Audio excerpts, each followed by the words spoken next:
मैं आप सब लोगों को आत्मज्ञान की बात बताने जा रहा हूँ। मेरा नाम जयपाल सिंह, ग्राम कमालपुर, थाना मूसाजाग, ज़िला बदायूं का रहने वाला हूँ। जब बच्चा गर्भ के अंदर प्रवेश होता है तो 3 महीने के बाद में उसके सारे शरीर के अंग बन के तैयार हो जाते हैं। जैसे कि किसी ने एक मकान बनाया, मकान बनकर जब तैयार हो जाता है तो उसमें केवल एक आदमी की आवश्यकता होती है। ऐसे ही जब शरीर का ढांचा बनकर के तैयार हो गया, उसके बाद उसमें एक जीव की आवश्यकता होती है। तो परमपिता परमेश्वर उस जीव के लिए भेजता और कहता है कि आप जाइए और योनि में प्रवेश कीजिए। जब वो जीव योनि में प्रवेश होता है, तो उसमें 7 महीने के बाद जब वो बच्चा बड़ा परेशान होता है, उसमें एक जीव उत्पन्न हो गया, तो वो माँ के खट्टे तीखे पदार्थों के खाने से उसके शरीर के अंदर कोमल चमड़ी होती है। उस समय उसके बहुत भयानक पीड़ा होती है। पीड़ा होने के बाद वो इधर उधर भागता है और कहता है कि हे प्रभु, मुझे तूने कहाँ भेज दिया, मैं तो इसमें बहुत परेशान हूँ।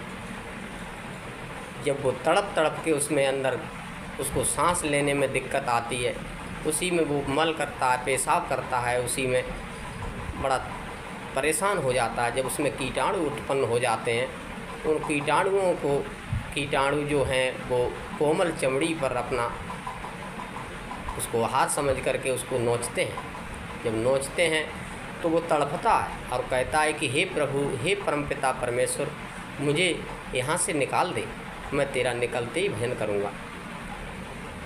जब वो कभी इधर भागता है, कभी उधर भागता है और उसको कहीं जगह नहीं मिलती है, कहीं रास्ता नहीं मिलती है।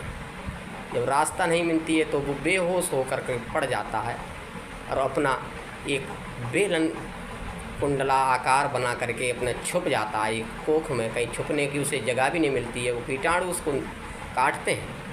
तो वो कहता है कि हे परमपिता, हे परमेश्वर, मुझे इस नरक कुंड से निकाल के बाहर कर दे। जब तूने मुझे इसमें भेजा है तो मुझे निकाल के बाहर कर दे, मैं तेरा निकलते ही भजन करूँगा। जब वो बार बार परमात्मा को पुकारता है तो परमपिता परमेश्वर जब कोई किसी को बार बार पुकारता है, जब वो कोई परेशानी में होता है तो कहता है हे प्रभु, तेरे बिना कोई मेरा नहीं है।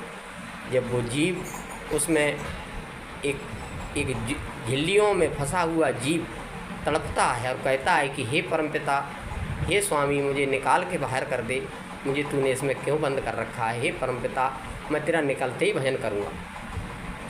जब कोई भगवान को बार बार पुकारता है तो उसकी परमात्मा अवश्य सुनता है।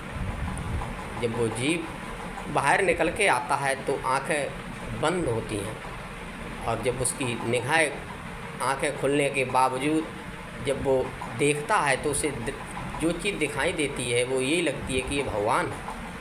यदि वो चीज़ उसकी आंखों से ओट हो जाती है तो वो रोता कि अभी तो था परमात्मा, अब कहाँ गया।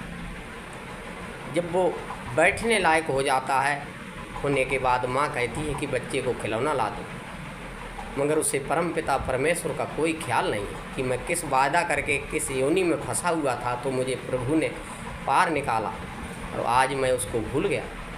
जब वो बार बार उस खिलौने को खेलता है, उसे तोड़ता है, तो माँ खुश होती है कि देखो उसने तोड़ दिया, उसे डांटती भी है। अब क्या होता है आगे, जब वो बच्चा भागने दौड़ने लायक हो जाता है तो बाहर निकल जाता है, खेलने लगता है, तो आकर के मुझे भूख लगती है तो आकर के रोता है कि माँ मुझे भोजन चाहिए, मुझे चीज़ चाहिए, ये चाहिए, वो चाहिए। तो माँ को वो हर वक्त परेशान करता रहता है, मगर उसे परमपिता परमेश्वर का कोई ख्याल नहीं है कि जब तू गर्भ में फंसा था तो प्रभु ने तुझे बाहर निकाला और आज तू खेलने में अपना बाल अवस्था तूने अपनी खेलने में गंवा दी। जब जवानी आई तो माँ बाप कहते हैं कि बेटा जवान हो गया और इसकी शादी कर दो। जब वो शादी हो जाती है तो 40 साल के तक अपनी स्त्री के वियोग में व्यतीत कर देता है, मगर उसे परमपिता परमेश्वर का कोई ख्याल नहीं है।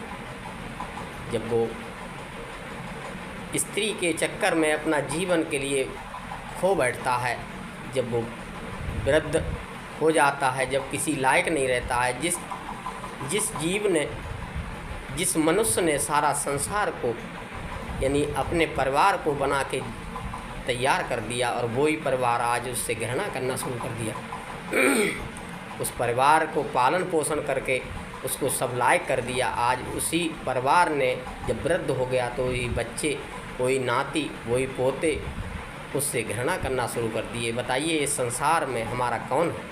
इसलिए कि हे प्रभु, हे परमपिता, सब कुछ है तो तू ही है, तेरे बगैर इस संसार में कोई नहीं है, सारा चीज़ अधूरी है। जब वो वृद्ध हो जाता है, खाट पर बैठने लायक नहीं रहता, उसकी नस नस दुखने लगती, तो वो कहता है कि हे परमपिता, हे परमेश्वर, अब मुझे समेट ले, मुझ पर अब ये दुख सहे नहीं जाता। तो जब वो बहुत परेशान होता है तो परमात्मा कहता है, हमारे दुर्गा चालीसा में लिखा है कि सख्त गई तब मन पछताया। हे मनमूर्ख मनुष्य, जब तू बालक था तो तूने अंदर गर्भ योनि में फंसा हुआ था, तब तूने बोला कि हे प्रभु मुझे निकाल के बाहर कर दो, तो मैंने तुझे उसे निकाला था। जब तू जन्म लिया तुझे ये नहीं पता था कि मुझे भोजन कहाँ मिलेगा, तो मैंने तेरे भोजन को भी बना के तैयार कर दिया। जवानी आई, तूने स्त्री के वियोग में अपना जीवन ख़त्म कर दिया। अब वृद्ध हो गया, किसी काबिल नहीं रहा, तो तेरे मन ने याद किया कि हे प्रभु अब मुझे समेट ले, न तुझे माया मिली, न तेरे को भगवान का भजन कर पाया, पूरा जीवन वृथा गंवा दिया। तो यहाँ पर हमारे कबीरदास गुरु जी ने हमारा ये एक चौपाई लिखी है कि कबीरा तू पैदा हुआ, जग हंसा तू रोए, ऐसी करनी कर चलो, जो कि तू हंसे जग रोए। कि हे कबीरदास जी कहते हैं कि हे मनुष्य, तू जो है जब तू पैदा हुआ तो तू रोया था, पूरा संसार हंसा था, और अब ऐसी करनी करके जा जो कि पूरा संसार तेरे को जाने के बाद रोए और तू हंसे। जय हिंद, जय भारत, जय माता की।